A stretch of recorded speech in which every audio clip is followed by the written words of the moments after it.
Assalamualaikum warahmatullahi wabarakatuh. Alhamdulillah wa syukurillah wa la hawla wa la quwata illa billah. Pertama dan yang utama, mari kita panjatkan puji dan syukur kita kehadirat Allah Subhanahu wa ta'ala yang sampai pada hari ini ya, di tanggal 21 Juni 2024 atau bertepatan dengan tanggal 14 atau 15 ya, Dzulhijjah 1445 Hijriah. Saudara-saudaraku, Hari Raya Idul Adha sudah berlalu dan dilanjutkan dengan 3 hari tasyrik, di mana selama 4 hari itu kita bersukaria ya, dengan menyembelih korban ya. Dan bulan Dzulhijjah adalah bulan akhir di kalender Islam, sehingga sebagai bulan akhir kita akan memasuki bulan awal, yaitu 1 Muharram 1446 Hijriah. Nah, kalau di awal bulan Dzulhijjah kita sudah sampaikan tentang berbagai amalan-amalan, berbagai sunnah Rasul, baik itu puasa Dzulhijjah yang paling afdol dilakukan mulai tanggal 1 ya sampai dengan tanggal 9 Dzulhijjah. Setidak-tidaknya di 2 hari yang sering kita sebut sebagai puasa Tarwiyah dan puasa Arafah ya, minimalnya adalah di 9 Dzulhijjah, yaitu yang kita sebut sebagai puasa Arafah. Kemudian dilanjutkan dengan berbagai sunnah-sunnah yang cukup banyak di Hari Raya Idul Adha ya. Salah satunya kita sangat disunatkan untuk mengikuti ya, sholat Idul Adha berjamaah gitu ya, baik di tanah lapang ataupun juga di masjid ya, yang kemudian juga dilanjutkan dengan ibadah sunnah menyembelih hewan korban ya. Nah, hari ini kita sudah memasuki di tanggal 15 Dzulhijjah.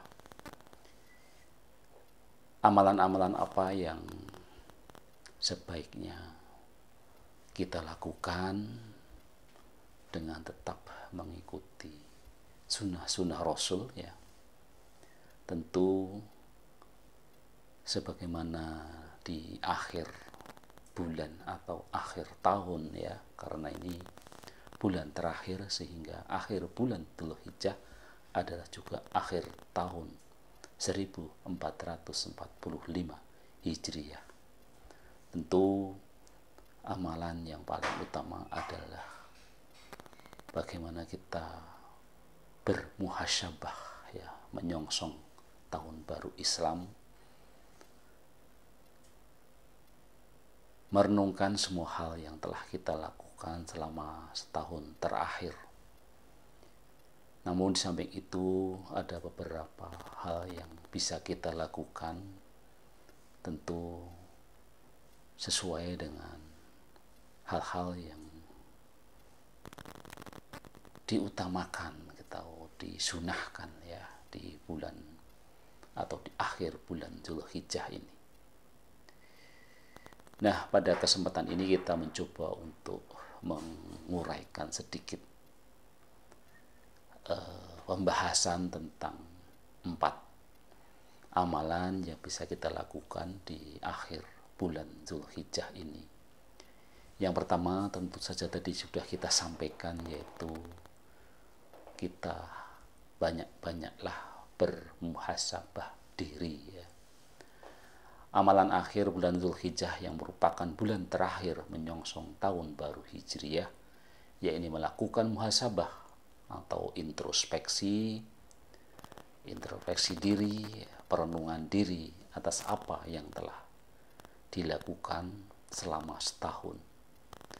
Sebab sekecil apapun tindakan baik dan buruk pasti akan dicatat dan dipertanggungjawabkan kelak di hari perhitungan atau di yaumul hisab nanti.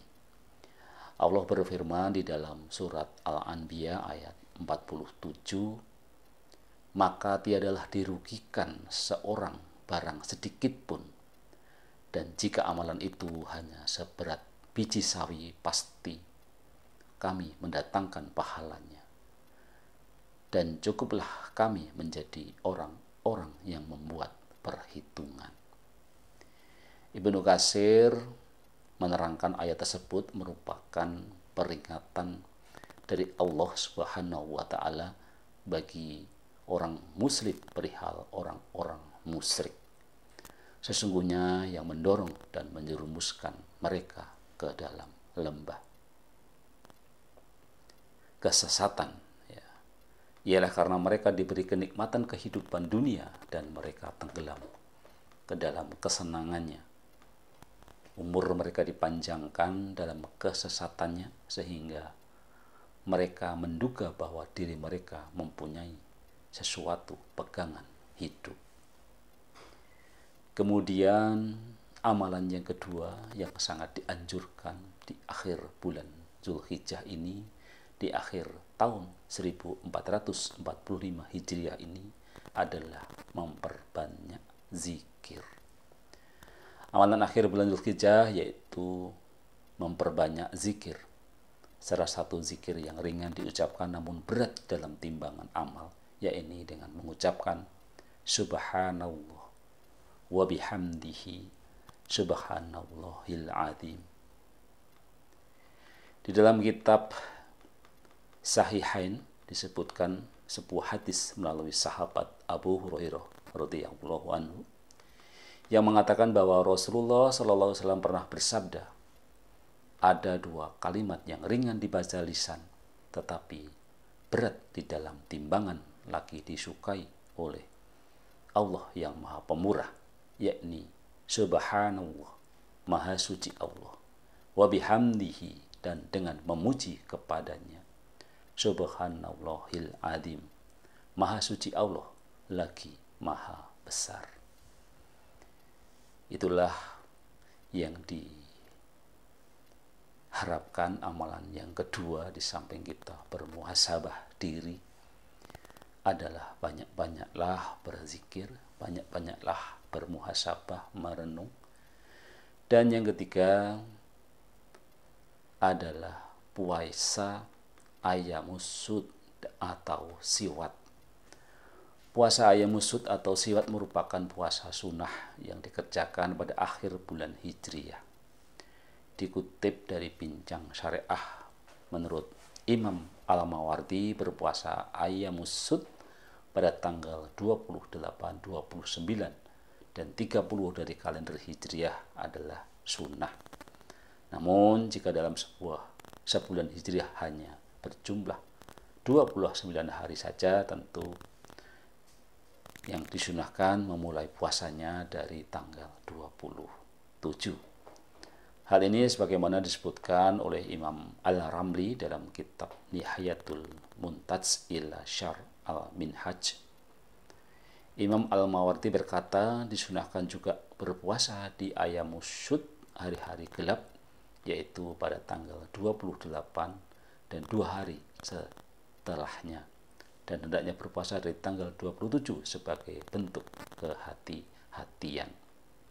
Adapun hikmah anjuran melakukan puasa di ayyamus syud adalah sebagai bentuk pengharapan atas kegelapan pada malam-malam tersebut segera hilang. Menurut sebagian ulama, hikmah berpuasa ayyamus syud adalah untuk menghilangkan gelapnya hati. Hal ini sebagaimana disebutkan dalam kitab Hasyiatul Jamal. Adapun hikmah berpuasa di ayyamus syud adalah agar kegelapan sepanjang malam segera sirna. Disebutkan bahwa hikmahnya adalah untuk menghilangkan gelapnya hati. Dan yang terakhir, ya, amalan yang terakhir dalam rangka menutup bulan Dzulhijjah, menutup tahun 1445 Hijriah adalah banyak-banyaklah kita bertaubat. Manusia selalu mempunyai kesempatan untuk melakukan taubat atas dosa-dosa atau maksiat yang sudah diperbuat. Taubat artinya kembali kepada Allah Subhanahu wa taala dari perkara yang Allah Subhanahu wa taala benci secara lahir dan batin menuju ke perkara yang Allah Shallallahu alaihi wasallam ridhoi, senangi. Taubat yang sungguhnya adalah menyesal dengan semua dosa yang sudah diperbuat pada masa lalu dan kemudian meninggalkannya, serta bertekad untuk tidak mengulanginya kembali di kemudian hari. Memasuki bulan Muharram 1446 Hijriah, mari kita segera untuk banyak-banyak melakukan taubat, karena ini merupakan tugas yang berlangsung untuk seumur hidup. Demikian 4 amalan yang dianjurkan untuk bisa kita amalkan di akhir bulan Dzulhijjah 1445 Hijriah ini, sekaligus juga menyambut tahun baru Hijriah 1446.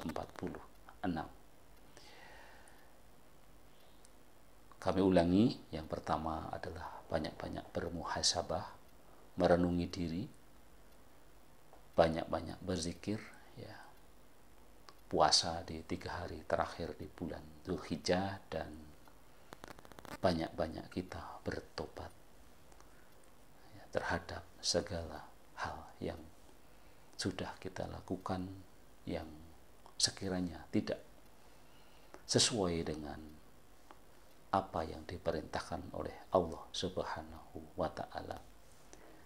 Demikian yang bisa kita sampaikan, dan mari kita bersama-sama mengamalkan amalan-amalan baik tadi, dan mudah-mudahan kita selalu dalam lindungan Allah Subhanahu wa ta'ala.